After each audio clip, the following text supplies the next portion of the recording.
Perempuan jelek dikejar presidir Devan. Episode 1. Kecantikan yang tersembunyi. Sherin, setelah mama meninggal, pergilah mencari anakmu. Tidak ada orang yang akan melarangmu lagi. Karena penyakit ibu Sherin yang sudah sangat kritis, ia pun menjadi sangat pucat dan tidak secantik dulu lagi. Ia melihat Sherin yang menangis terseduh-seduh di samping ranjangnya pun merasa sangat menyesal. Beginilah hidup. Kita baru akan sadar akan banyak hal saat menghadapi kematian, tapi sayang semua sudah terlambat. Sherin mengusap wajahnya yang berlinang air mata itu dan memaksakan diri untuk tersenyum kepada ibunya dan menggelengkan kepala. Mama, aku gak akan cari anakku lagi. Mama jangan pergi meninggalkanku. 6 tahun yang lalu, ayah Sherin beberapa saat setelah mamanya divonis mengidap kanker tiba-tiba menghilang tanpa kabar. Beberapa tahun ini mereka, ibu dan anak, menghadapi berbagai macam rintangan hidup. Hanya mereka yang tahu seberapa pahitnya. Sebelum mama Sherin mengembuskan nafas terakhir, tubuhnya sangat lemah. Dengan susah payah ia pun berkata, Pergi cari anakmu, ayahnya bernama Devan. Tapi kamu harus janji, kamu tidak boleh menemui laki-laki itu dengan wajah aslimu. Dan Sherin pun segera menyetujui ibunya. Mama Sherin menggunakan seluruh tenaga yang tersisa menggenggam erat tangan putrinya. Kenapa harus seperti itu, Mah?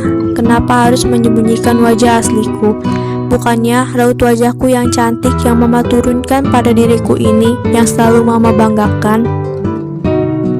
Namun sejak kejadian itu, mama Sherin menggunakan teknik kecantikannya menyembunyikan wajah asli Sherin.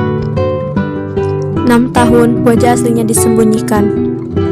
Dan seketika itu juga tangan yang memegang erat tangan Sherin itu lepas dan tak akan bisa lagi menjawab pertanyaan yang dilontarkan Sherin.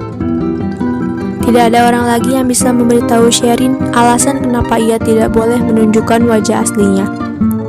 Selama ini, Sherin sudah berkali-kali menanyakan alasannya, tapi hanya dijawab, suatu hari mama akan memberitahu alasannya. Tapi hari itu tidak akan pernah datang lagi. Kompleks Permai daerah perumahan elit. Devan yang baru saja selesai menelpon rekan luar negerinya keluar dari ruang bacanya dan mendengar langkah kaki orang asing. Dengan sedikit senyuman di wajahnya, laki-laki ini memandang ke arah depan. Sherin menatap tajam laki-laki di depannya. Umur kurang lebih 34-35 tahun. Raut wajahnya tampan, kacamata berbingkai hitam, warna kulit kuning kecoklatan, kemeja putih, celana olahraga abu-abu, sepatu olahraga hitam, terlihat gentleman, rapi dan bersih. Saya pengasuh baru, sapa Sherin dengan menundukkan kepalanya karena merasa sedikit gugup untuk menjawab pandangan Devan yang penuh dengan tanda tanya itu. Berdasarkan informasi yang sebelumnya Sherin dapat dari website, laki-laki ini berumur 27 tahun, memegang kendali semua usaha keluarga yang tersebar luas dalam berbagai bidang. Atau juga bisa dibilang usaha di bidang apapun yang bisa menguntungkan uang. Bukan hanya itu saja, berdasarkan info yang dia dapat dari website juga mengatakan bahwa Devan adalah laki-laki top di antara para konglomerat, yang hanya bisa dilihat namun tidak bisa dimiliki oleh wanita sepertiku ini. Tapi justru laki-laki inilah yang menjadi ayah dari anakku. Sherin sempat tercengang saat mencari tahu informasi tentang laki-laki ini di dunia maya. Biografi yang panjang dan masuk di berbagai berita utama. Semua ini bisa terjadi demi mengobati mamanya. Karena Sherin saat itu masih sangat muda, ia pun hanya menuruti apa yang dikatakan mamanya. Masih teringat jelas di benaknya saat itu. Beberapa hari setelah dia baru saja menyelesaikan ujian nasionalnya, Mama bertanya, bersediakah kamu nak berkorban demi mengobati mama? Spontan Sherin menerima tawaran tersebut. Selanjutnya, Mama merias dirinya menjadi orang yang berbeda, memberi nama samaran, dan membawanya ke rumah sakit untuk menjalin operasi. Setelah itu, mereka pun dirawat di rumah sakit mewah.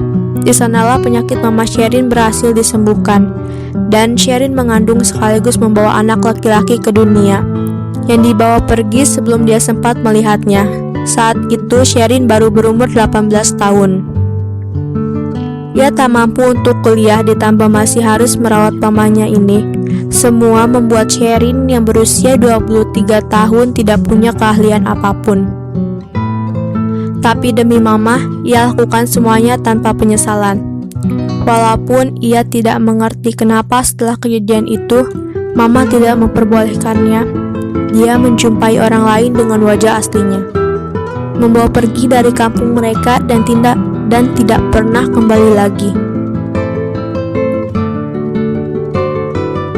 Melihat rumah mewah dan laki-laki di depannya, muncul banyak sekali tanda tanya di benak Sherin.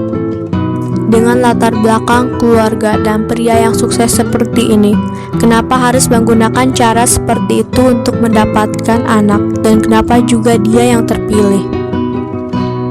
Kalau saja waktu itu mereka melihatnya wajah aslinya dan memilih dirinya, ini semua masih bisa dijelaskan.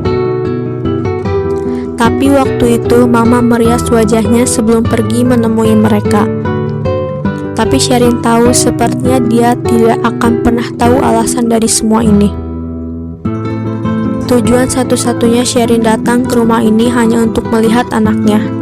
Dia sudah merasa puas kalau bisa berada di sisi dan menjaga anaknya, karena saat ini di dunia ini hanya anak inilah keluarganya.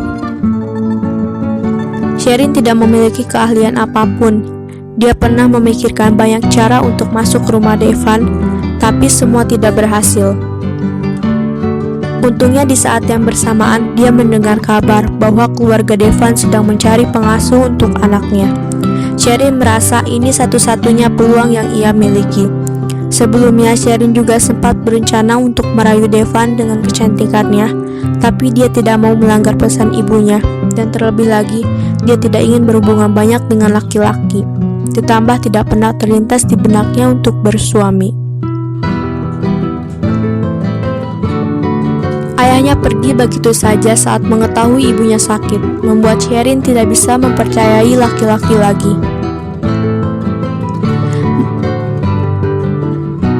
Melihat Devan sangat tampan walau dengan hanya berpakaian sederhana, kemeja putih, celana hitam, tapi pembawaannya yang dingin benar-benar menakutkan.